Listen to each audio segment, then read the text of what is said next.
हमारे खास मुलाकात कार्यक्रम में आज हमारे साथ खास मेहमान साहित्यकार रेणु सिंह राधे हैं। रेणु सिंह जी से इनके जीवन परिचय के बारे में हम जानेंगे, साथ ही इन्होंने इनकी काव्य यात्रा कब से प्रारंभ की। आइए बात करते हैं रेणु सिंह राधे जी से।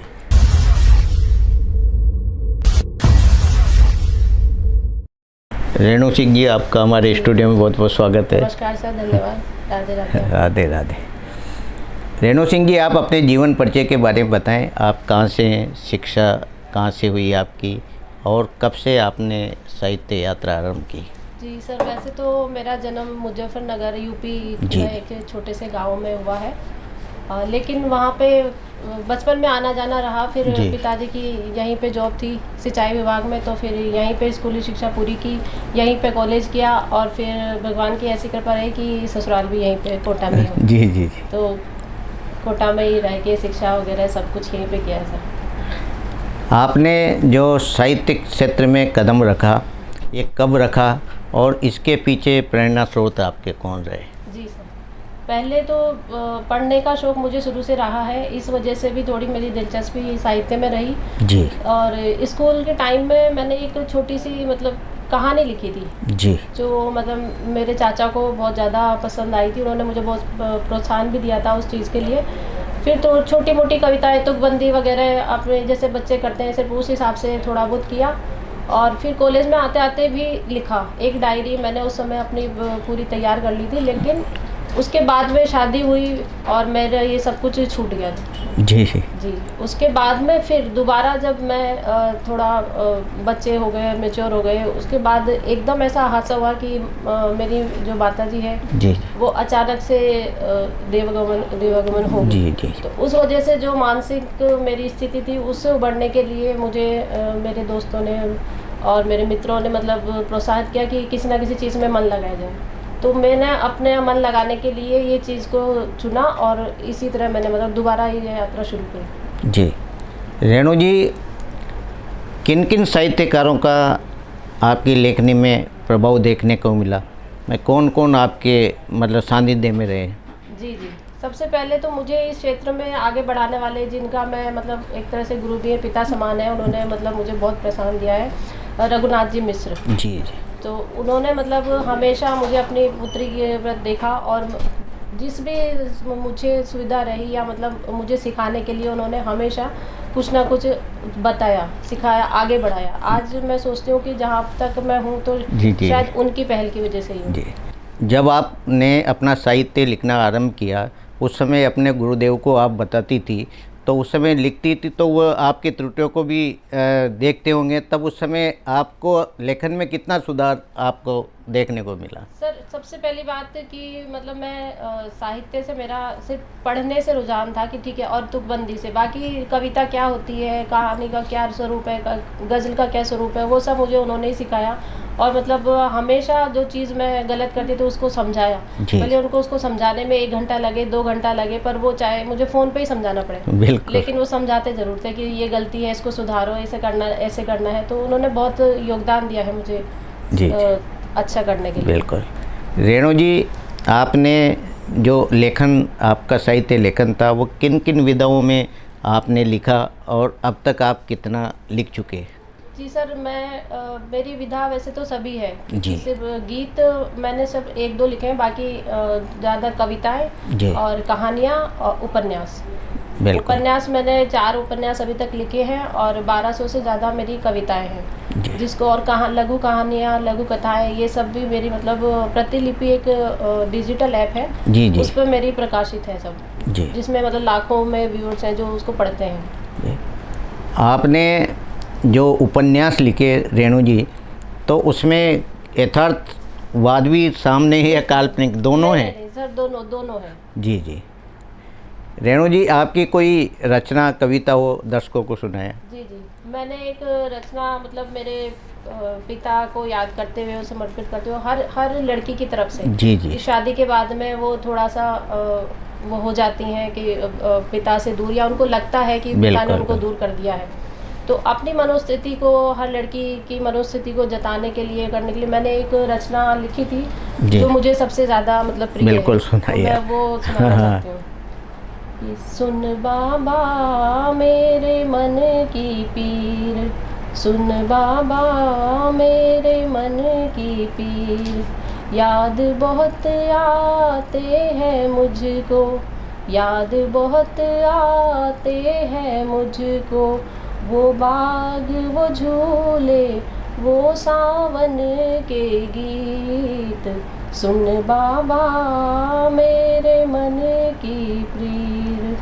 बचपन में तो संग रहता था, बचपन में तो संग रहता था, कांधे पर ले जग घूमा था, अब कम काहे, अब कम काहे हो गई तेरी प्रीत, सुन बाबा मेरे मन की पीर। एक कहूँ तो दो लाता था, एक कहूँ तो दो लाता था, खेल खिलौने से मुझको सब लुभाता, खेल खिलौनों से मुझको लुभाता, आज हुई बड़ी, आज हुई बड़ी, भूल गया क्यों रीत, सुन बाबा मेरे मन की पीर।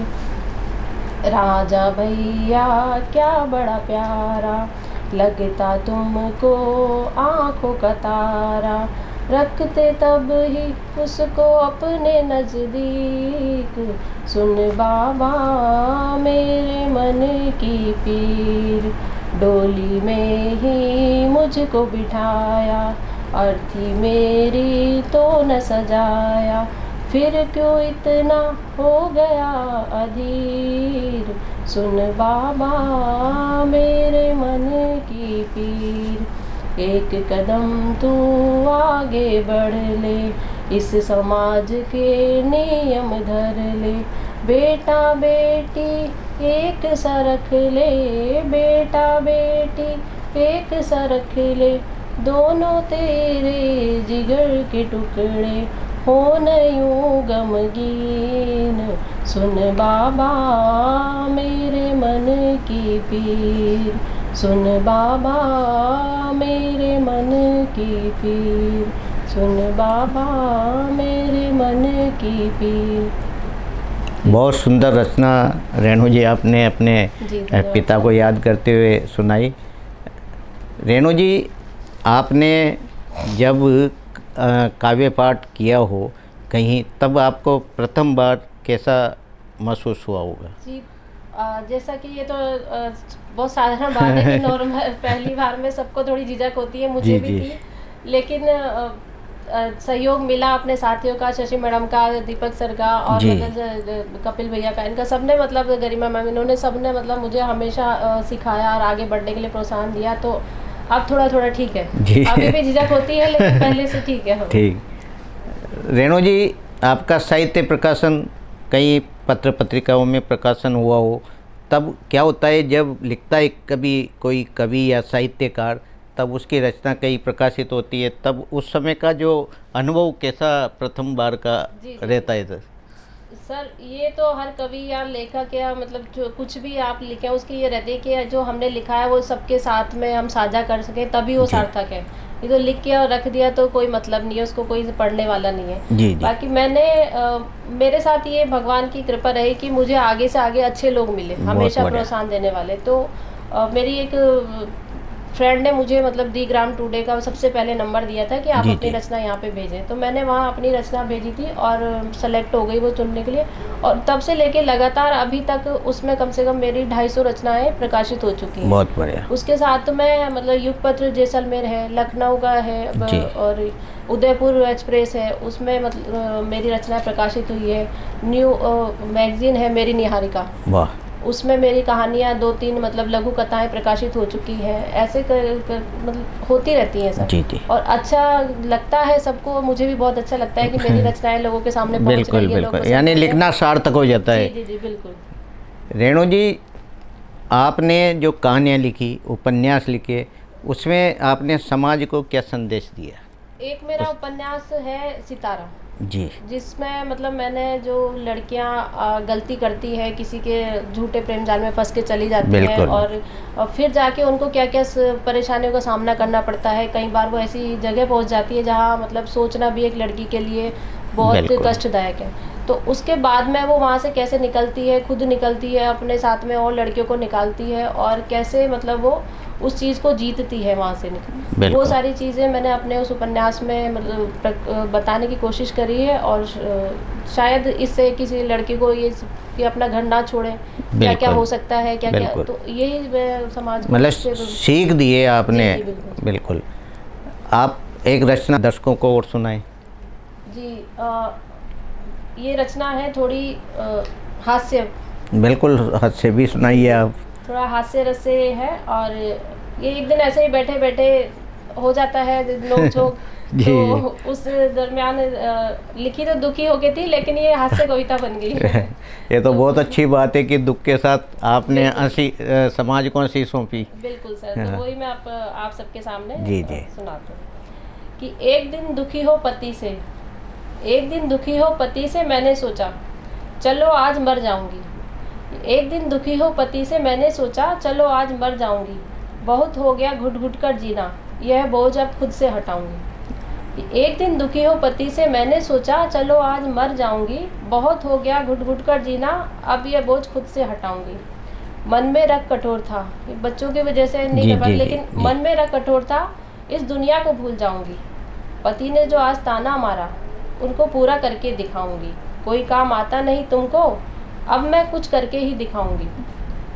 मर के कुछ तो कर दिखाऊंगी। बना फंदा दुपट्टे का, सबसे पहले जो किया जी। वो ये कि बना फंदा दुपट्टे का, पंखे पर डाल दिया। मर रही हूँ खुद की मर्जी से, कि मर रही हूँ खुद की मर्जी से, लिखकर दीवार पर टांग दिया।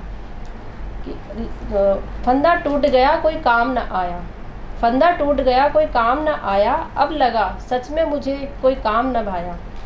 कोशिश दूसरी करी मरने की, सोचा अब तो जहर खा लूं। कोशिश दूसरी करी मरने की, सोचा अब जहर ही खा लूं, या कूद कर चंबल में आसान सी मौत पा लूं।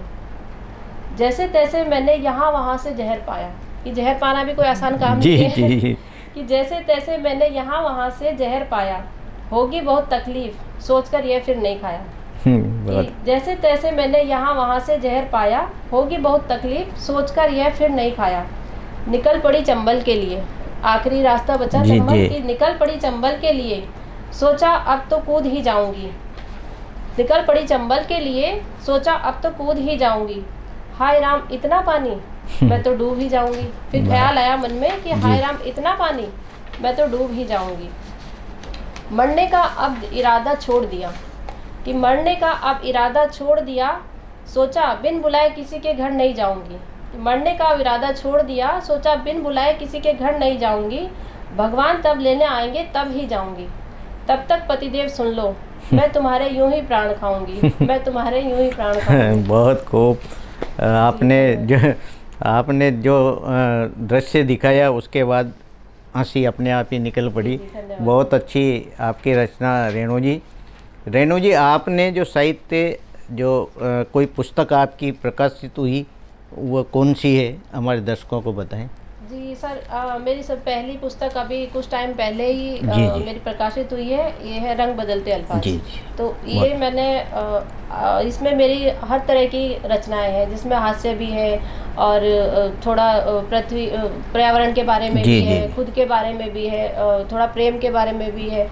तो इस हर तरह के इसमें जो रंग है, इस वजह से मैंने अपनी पुस्तक का नाम रंग बदलते अल्फाज रखा है, वाह वाह, बहुत बढ़िया। जो मेरी कुछ टाइम पहले ही अभी प्रकाशित हुई है। यानी समरस है इसके हाँ अंदर। जी, बिल्कुल सर। हर तरह के मतलब मैंने इसमें कविता रखने की कोशिश करी है कि जी। मतलब एक तरह का वो न रहे। बिल्कुल। रेणु जी, ये जो आपने पुस्तक प्रकाशित करवाई, ये क्या साहित्यिक अकादमी से आपको कुछ आर्थिक संबल मिला या अपने खर्चे से ही? नहीं सर, ये मैंने अपने खर्चे पे प्रकाशित करवाई है। जी। रेणु जी, साहित्यकारों का ऐसा स्थान है कि साहित्यिक अकादमियाँ पांडुलिपि आप भेजें और वहाँ से आपको चयनित होने के बाद आर्थिक संबल मिलती है। इसमें आपने क्यों नहीं प्रयास किया क्या मानते हैं आप? नहीं, मैंने प्रयास सर कि जानकारी का भी अभाव कई बार रहता बिल्कुल, है बिल्कुल। कि सही समय पर सही जानकारी नहीं मिल पाती है, तो उस वजह से भी हम नहीं कर पाते हैं। जी। बाकी अगर मुझे इसकी सही जानकारी होगी तो मैं आगे ज़रूर कोशिश करूँगी कि बिल्कुल, बिल्कुल, क्योंकि आजकल जो साहित्यकारों की जो पुस्तकें जो रचना मतलब प्रकाशित हो रही है, वो एक साहित्यिक अकादमियाँ इसको आगे ला रही है साहित्यकारों को। जी जी तो जी। बहुत अच्छी बात है ये तो यदि बहुत अच्छी बात है सर, मैं बिल्कुल ज़रूर आगे कोशिश करूँगी कि मतलब इस तरह की सुविधाएं हम भी पा सकें। जी। रेणु जी, आज का जो युवा, आपने जो आपकी इस पुस्तक में कई कविताएं आपने सभी रस्में लिखी है, तो आज के युवाओं को क्या आप संदेश देना चाहती हो आपके लेखन से, जो सर, वर्तमान परिप्रेक्ष्य में जो चल रहा जी है? जी जी। वर्तमान में एक सबसे बड़ी मतलब बात यह है कि कोई भी आज गांव में नहीं रहना चाहता है। जी जी। हर कोई युवा हो, चाहे कोई लड़की हो जो शादी करके शहर जाना चाहती है, या बिल्कुल। मतलब कोई नौकरी के लिए शहर तो उस चीज़ को मतलब थोड़ा रोकने की ज़रूरत है, बिल्कुल। क्योंकि धीरे धीरे गांव खाली हो रहे हैं। यानी शहर की ओर में। शहर की ओर में सब लोग भाग रहे हैं। हालांकि ये बात शहर वालों को पता है कि जितना गांव में सुकून है या फिर सुविधाएं हैं, जी जी जी। अपनापन है, वो शहरों में नहीं है। लेकिन फिर भी सब शहर की तरफ जाना चाहते हैं, शहर में ही रहना चाहते हैं। तो उस चीज़ को रोकने के लिए थोड़ा मैंने कविताएं लिखी हैं, जिसको हो सकता है कि शायद कोई पढ़े तो। नहीं, बहुत अच्छी बात है। ये युवाओं के लिए एक मतलब एक आदर्श भी है आपकी रचनाएं। जी सर। एक कविता और सुनाए आप, आपके जो लिखी है आपने, अपनी जो पसंदीदा जो आपको अच्छी लगे वो सुनाइए। जी सर। मैंने जैसे अभी गांव का जिक्र किया था, तो उसी के ऊपर मैंने कविताएं लिखी थी, तो उसी को मैं आप सबके सामने हाँ, बिल्कुल जो सुनाइए। मेरी बुक में किताब में भी है कि मेरे गांव का आज शहर आना हुआ, मेरे गांव का आज शहर आना हुआ, आया तो साथ वो हर कोई बेगाना हुआ।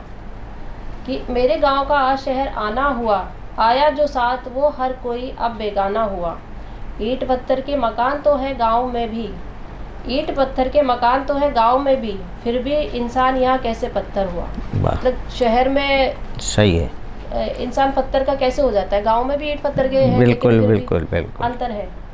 कि मेरे गांव का आज शहर आना हुआ, आया जो साथ वो हर कोई बेगाना हुआ। ईंट पत्थर के मकान तो गांव में भी, फिर इंसान यहाँ कैसे पत्थर हुआ। माना के हो जाती है भाई भाई में तकरार, माना के हो जाती है वहाँ भी भाई भाई में तकरार। शहर में हर रिश्ता ही अब नाम का कैसे हुआ, शहर में मगर हर रिश्ता ही अब नाम का कैसे हुआ।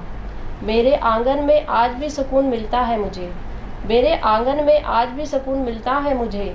शहर तेरी आबो हवा में जहर कैसे हुआ, शहर तेरी आबो हवा में जहर कैसे हुआ। एक बेटी की बारात पूरा गांव घराती रहता है, एक बेटी की बारात पूरा गांव घराती रहता है। शहर में न कोई बारात न बाराती सा हुआ, शहर में न कोई बारात न कोई बाराती सा हुआ।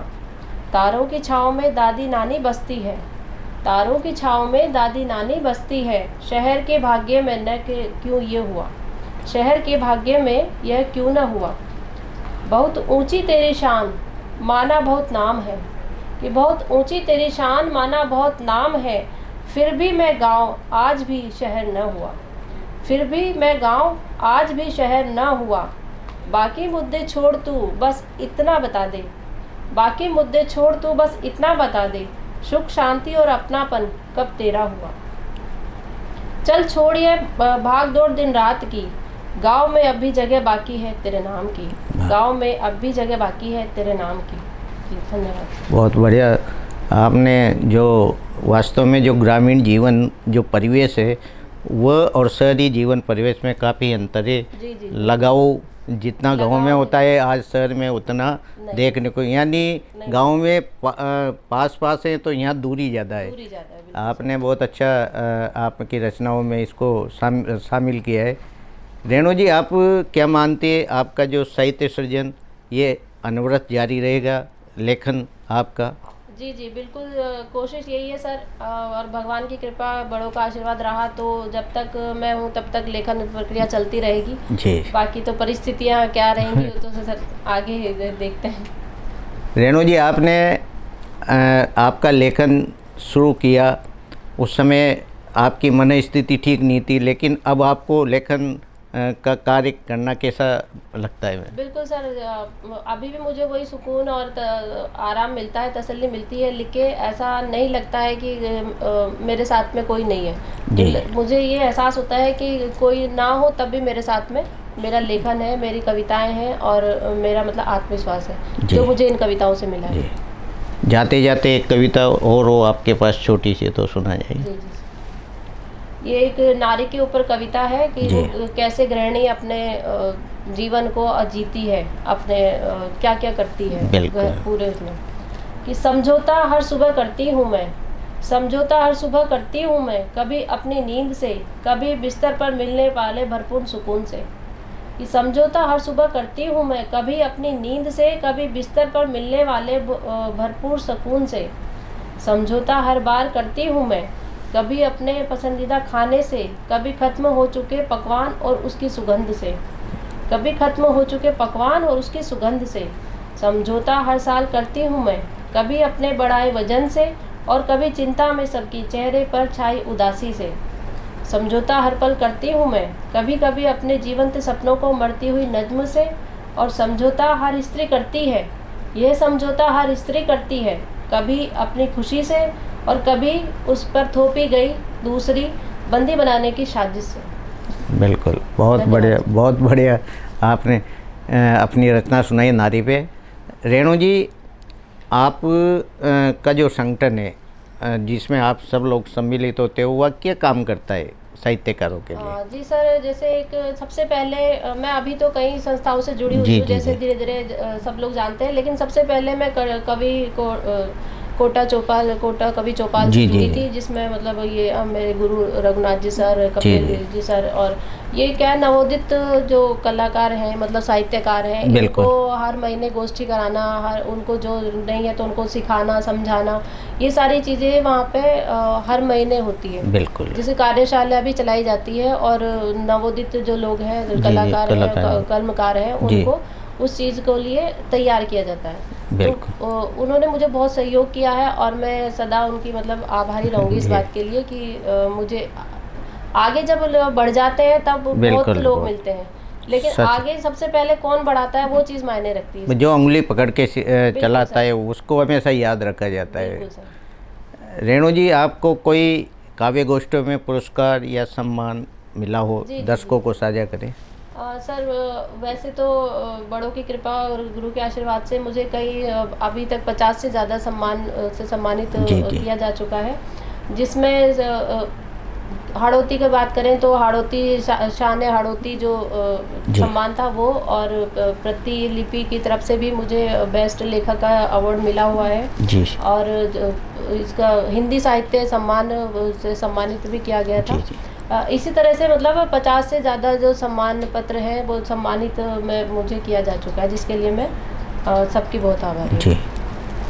ये थी हमारे साथ साहित्यकार रेणु सिंह राधे जी।